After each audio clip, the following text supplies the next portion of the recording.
Comment se libérer de la peur quand on a envie de faire de l'investissement et que c'est la première fois qu'on va investir dans de l'immobilier locatif ou tout simplement première fois qu'on va acheter une action en bourse? Bien souvent, la peur nous limite dans nos mouvements et peut bloquer un certain nombre d'actions. Salut, je m'appelle Jérémy, je suis investisseur depuis des années et aujourd'hui j'ai envie de te partager de l'expérience au travers de cette chaîne YouTube. Donc si le contenu te plaît, eh bien n'hésite pas à t'abonner, ça fait toujours plaisir. Je le rappelle, plus de 70% des gens qui regardent mes vidéos ne sont pas abonnés. Peut-être que c'est un oubli de ta part. Dans tous les cas, ça fait plaisir, ça soutient la chaîne, ça participe au référencement. Et si tu as des questions, bien sûr, la partie commentaire est faite pour ça. Il y a aussi un espace Discord communautaire que j'ai mis en place. Donc tous les liens sont en description. Et donc j'étais en train de te parler de la peur. Parce que c'est vrai que quand on est débutant, moi le premier, et encore que, je vais t'expliquer pourquoi, j'ai un peu moins eu cette sensation de peur, surtout au début quand j'attaquais mes investissements immobiliers. Puisque je le rappelle, au travers des années, j'ai investi dans plus d'une vingtaine de lots. Bon, certains ont été revendus entre temps, mais globalement, on a acheté et revendu. Et je suis encore propriétaire d'un certain nombre de lots. Et comme toi, eh bien, je me suis posé tout un tas de questions. Et ce qu'il faut bien comprendre déjà, c'est que la plupart des bonnes choses se trouvent derrière la peur. C'est-à-dire que, eh bien, tu sais, c'est un peu comme au début, tu as peur d'aller voir une fille, et puis tu vas y aller, et puis si elle dit oui, eh bien, c'est formidable, et tu es bien content d'y être allé. C'est exactement un peu pareil avec l'immobilier, au même titre que par exemple, un examen où tu vas passer un oral, eh bien tu es stressé, tu as la peur, tu as de l'anxiété et puis finalement au moment où tu vas commencer à dire le premier mot et que tu vas être dans l'action, eh bien bizarrement la peur elle s'enlève en grande partie de toi. C'est pour ça qu'on dit que l'action guérit la peur et c'est totalement vrai. Maintenant faut pas non plus y aller à l'aveuglette en se disant allez dans tous les cas je passe à l'action et je n'aurai plus peur. Quand il s'agit d'investissement, il y a toujours une notion de perte en capital qui va s'appliquer à tes actions. Donc si tu réfléchis pas correctement et si tu fais n'importe quoi, bien sûr tu vas au devant de pas mal de problèmes. Maintenant, moi ce que j'essaie, enfin en tout cas ce que j'essaie de faire, j'espère que j'y arrive sur les vidéos que je te propose, c'est te montrer que eh bien c'est pas si compliqué que ça en a l'air. Bien sûr, ça demande beaucoup de boulot, bien sûr, ça demande de la formation. La plupart du temps, les gens qui sont formés eh bien, peuvent et vont plus facilement vers leurs objectifs et franchissent aussi plus vite le pas d'acheter par exemple de l'immobilier. Parce que c'est vrai qu'au début, eh bien, les gens autour de toi ont aussi peur pour toi et parfois même plus. Et ils te mettent une pression en te disant mais t'es sûr que t'es pas en train de faire une connerie, etc. parce qu'ils s'inquiètent. C'est normal, hein. Faut pas leur en vouloir pour ça, parce que tant que t'as pas côtoyé quelqu'un qui a investi dans de l'immobilier locatif, qui a, je sais pas, voyagé dans tel ou tel pays et qui va te donner son ressenti, ou qui a tout simplement ouvert un PEA et acheté des actions en bourse, eh bien tu auras tout le temps la sensation que les gens vont essayer de te brider, mais c'est involontaire de leur part. Ce qu'il faut bien savoir, c'est que plus t'en sais, et moins tu auras peur. En tout cas, moi je vois les choses comme ça, parce que forcément, quand tu as fait un premier achat immobilier et que tu as vu comment ça se passe, tu as beaucoup moins de mal à faire un deuxième, et même je te dirais plus, c'est un petit peu comme, j'ai jamais sauté en parachute par exemple, mais la première fois je pense que ça fait assez peur, la sensation de tomber dans le vide. Pourtant, ceux qui pratiquent régulièrement des sauts en parachute, eh bien je pense qu'ils éprouvent une sensation qui est plutôt insane, pour parler franchement. Alors que la première fois, ils avaient tout simplement peur. Dans l'immobilier locatif, c'est pareil. Tu vas te retrouver avec un blocage lors de l'achat du premier bâtiment, appartement, maison.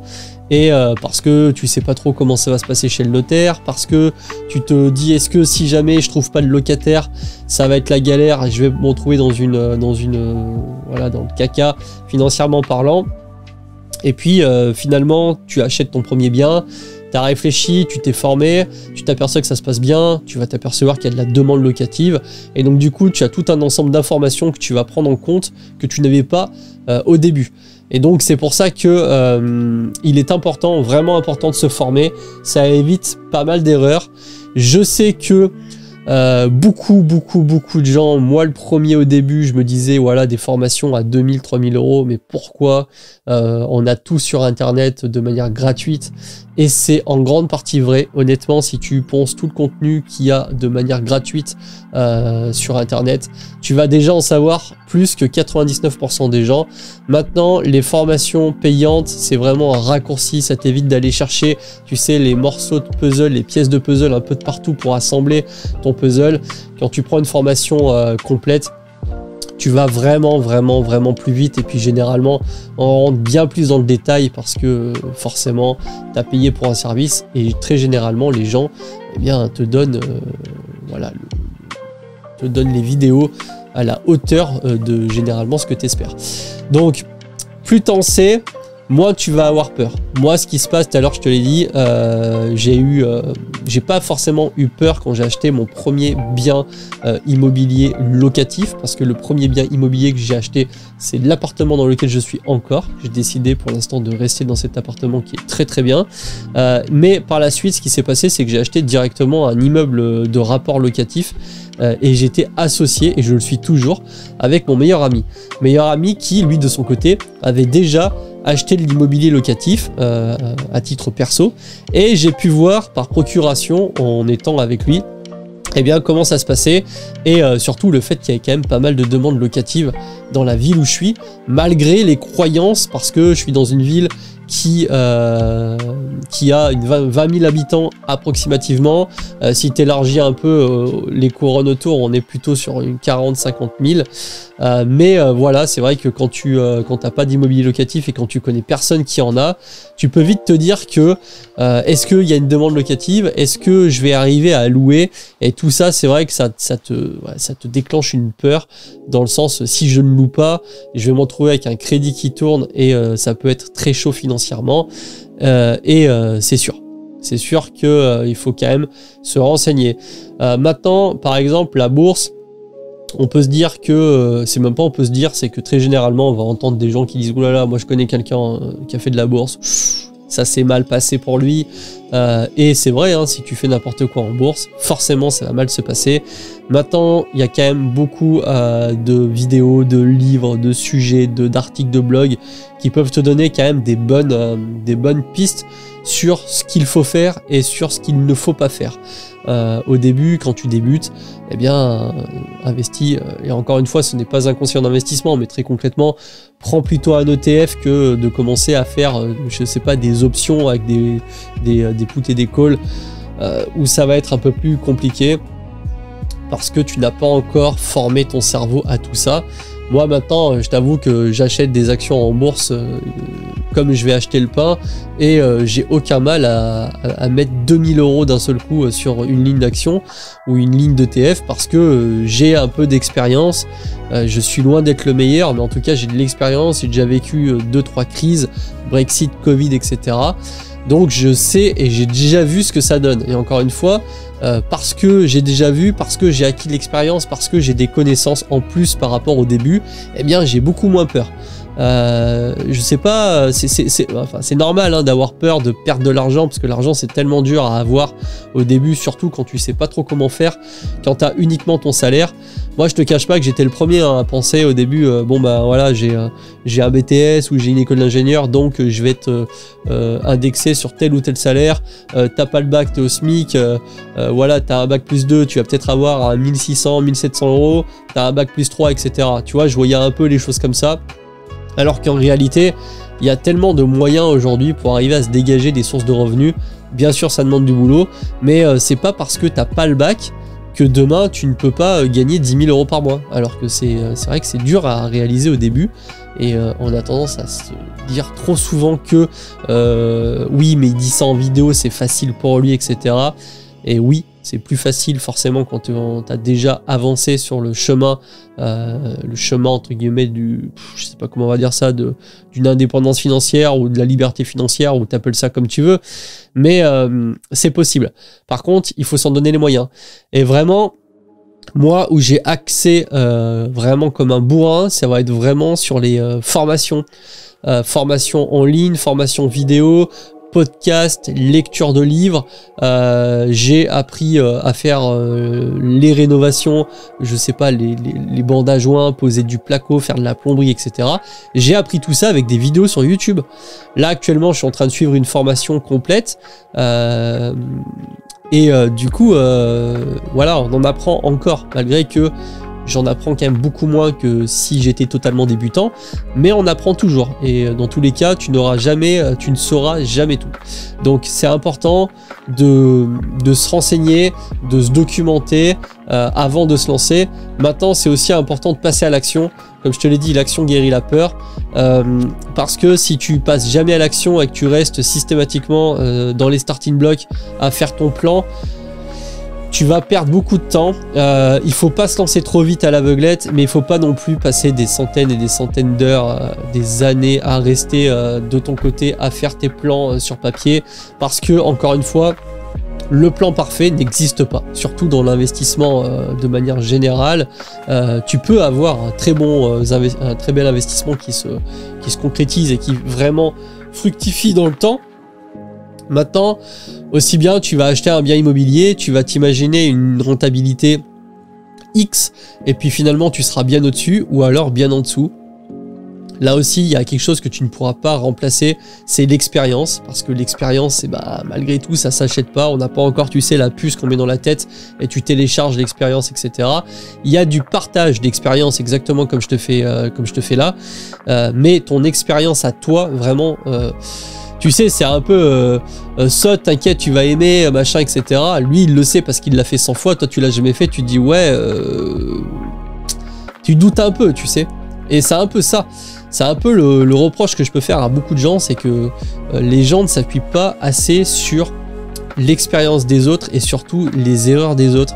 Le gros avantage qu'on a avec ce genre de vidéos éducatives, les vidéos de partage, les vlogs, etc., c'est que tu peux vraiment t'appuyer sur l'expérience d'autrui et surtout sur les erreurs qu'ils ont fait pour ne pas les reproduire et gagner du temps, gagner de l'argent. Parce que autant l'argent ça va, ça vient, tu vois, autant le temps, une fois que tu as perdu une heure, tu l'as perdu. Je veux dire, ton sablier à toi, il s'inverse jamais, il va toujours dans le même sens. Et ça, c'est important de le comprendre. Au début, tu as un peu de temps ou pas, mais où tu n'as pas d'argent. Et bien souvent, quand tu démarres, t'as pas forcément d'argent, t'as peut-être un peu de temps, ou alors t'as pas de temps et pas d'argent. C'est le moment le plus compliqué. Après, quand tu commences à avancer, tu commences à avoir normalement un peu plus d'argent, des fois plus de temps, des fois moins de temps. Mais bon, si on va dire, si tu organises correctement tes journées, eh bien, t'auras pas forcément beaucoup de temps, mais t'auras quand même du temps pour faire ce que tu veux. Tu sais, j'ai pas eu le temps de le faire. Bien souvent, c'est faussé de dire ça. C'est j'ai pas priorisé la tâche dans mon agenda, parce que on a tous le même temps dans la journée. Après, bien sûr, il y en a qui ont un travail qui va leur prendre plus ou moins de temps avec des trajets, etc. Mais après, globalement, comme disait Schwarzenegger, tu as 7 heures pour dormir, tu travailles 7 heures et il va te rester encore 7 heures, 7, 8, 9 heures pour faire des activités à côté. Et qu'est-ce que tu fais de ce temps-là? Il faut pas trop procrastiner, il faut pas trop perdre de temps. Après, c'est impossible, franchement, d'optimiser à la seconde près son agenda pour toute la semaine. Il y a forcément un moment où tu vas perdre un peu de temps à regarder tel ou tel truc, etc. Ça, c'est pas grave. Mais par contre, voilà, il faut arriver à se concentrer et à être focus sur la tâche que tu vas accomplir. Et quand tu démarres, eh bien, il faut être focus sur le prévisionnel. Ça t'enlèvera une bonne partie de la peur quand tu sais où tu vas à peu près et qu'en plus de ça, tu as des gens comme moi qui vont te parler de leur parcours et comment ils ont fait. Eh bien, tu verras que tu auras quand même beaucoup moins peur. Parce que c'est vrai que pour l'exemple d'un crédit immobilier, tu vas contracter un crédit 100 000, 150 000, 200 000 euros. C'est beaucoup d'argent. Ça peut vraiment te mettre dans le mal si jamais tu fais les choses, si tu réfléchis pas du tout. Il y a encore que tu peux revendre ton bien. Mais voilà, si tu bosses le truc et si tu travailles, si tu as bien compris 2-3 principes de base que tu peux retrouver un peu partout sur internet, ça sera beaucoup plus facile pour toi. Mais quoi qu'il en soit, passe à l'action. C'est vraiment ça. Bosse, travaille tes projets, essaie d'avoir une vision et surtout passe à l'action. Il faut arriver vraiment à passer à l'action. C'est important parce que si tu procrastines et si tu restes sur ton gras de papier, sur ton brouillon, à faire tes simulations sur papier, il va jamais rien se passer, tu vois. Le vrai moment où il commence à se passer des choses, c'est à partir du moment où tu achètes, où tu rénoves, où tu mets en location. C'est l'action qui fait que tu as des résultats. C'est pas juste le fait d'y penser. Le fait de penser à devenir millionnaire te le fera pas devenir. Maintenant, si tu y penses fortement et si tu as une vision et qu'en plus de ça, et surtout que tu mets en place les actions, eh bien, pour arriver à cette vision, tu y arriveras au bout d'un moment. Toujours pareil, maintenant il n'y a aucune certitude. Je vais jamais te dire si tu regardes mes vidéos, tu as 100% de chance d'arriver à ton but, à l'objectif que tu t'es fixé. Ça serait totalement faux. Maintenant, quelqu'un qui est déterminé, je te parle d'une vraie détermination, c'est-à-dire qu'il lâchera jamais rien et il va faire tout ce qu'il faut pour. Je vois pas comment au bout d'un moment il peut pas arriver à son objectif à partir du moment où son objectif est quand même réaliste. Par exemple, s'acheter une maison à 1 million d'euros, c'est un objectif qui est totalement réaliste. Réaliste sur 15 ans, 20 ans, c'est possible. Il faut s'en donner les moyens, il faut faire ce qu'il faut bosser. Exactement comme moi, par exemple, sur cette chaîne YouTube, je me dis, à force de travail, à force de vidéos, de publications, eh bien, je m'améliore. Et parce que je publie, j'ai de plus en plus d'abonnés, de plus en plus de vues. Et si on partait uniquement sur une métrique, par exemple, avoir 100 000 abonnés, eh bien, je te dirais que si je fais ça pendant 10 ans, j'y arriverai. Peut-être que j'y arriverai en 5 ans, mais globalement, je ne vois pas pourquoi, à un moment donné, je ne pourrais pas avoir 100 000 abonnés sur cette chaîne si je continue à faire des vidéos. Bien sûr, si j'arrête l'action, c'est-à-dire l'action d'allumer ma caméra, l'action d'enregistrer et de faire mes montages, eh bien, ça n'arrivera pas. Ça, c'est une certitude. Par contre, en le faisant régulièrement et en faisant les choses intelligemment, je vois pas pourquoi ça arriverait pas. Et c'est exactement pareil dans l'immobilier, c'est exactement pareil dans la bourse. Dis-toi que s'il y en a qui sont arrivés, il y en a pas, ils sont pas tous plus malins que toi. Dans le lot, il y en a qui sont arrivés et plus que bien arrivés même, qu'ils ont excellé. Et je suis sûr qu'ils sont moins malins que toi. Mais pourquoi? Parce qu'ils se sont intéressés, ils se sont acharnés, ils se sont consacrés pleinement à la tâche. Et c'est ce qu'il faut que tu fasses. Donc voilà, si tu as peur, si tu es au début, renseigne-toi, forme-toi, passe à l'action, vas-y progressivement. Sauf pour l'immobilier, tu peux attaquer par un petit studio, même si ça sera 30-40 000 euros, ce qui est toujours plus que ce que tu peux mettre en bourse. Mais si tu attaques avec tu verras déjà, par exemple, comment ça se passe pour louer un appartement, pour louer un studio. Si tu achètes un immeuble de 4 appartements, c'est pas 4 fois plus dur, c'est simplement 4 fois plus long. Tu répètes 4 fois la même tâche. Voilà. J'ai fait une vidéo complète sur la bourse, autre registre, mais en parlant de formation, eh bien, tu peux la regarder juste là. Ça te donnera quand même 2-3 bases, même si on n'est pas sur de la formation payante complète de 50 heures. Tu as 1h30 de formation qui te donne quand même les bases pour savoir un peu comment se passe la bourse. Donc n'hésite pas à aller la voir. Sur ce, je te souhaite une bonne journée, je te dis à la prochaine. Salut la team!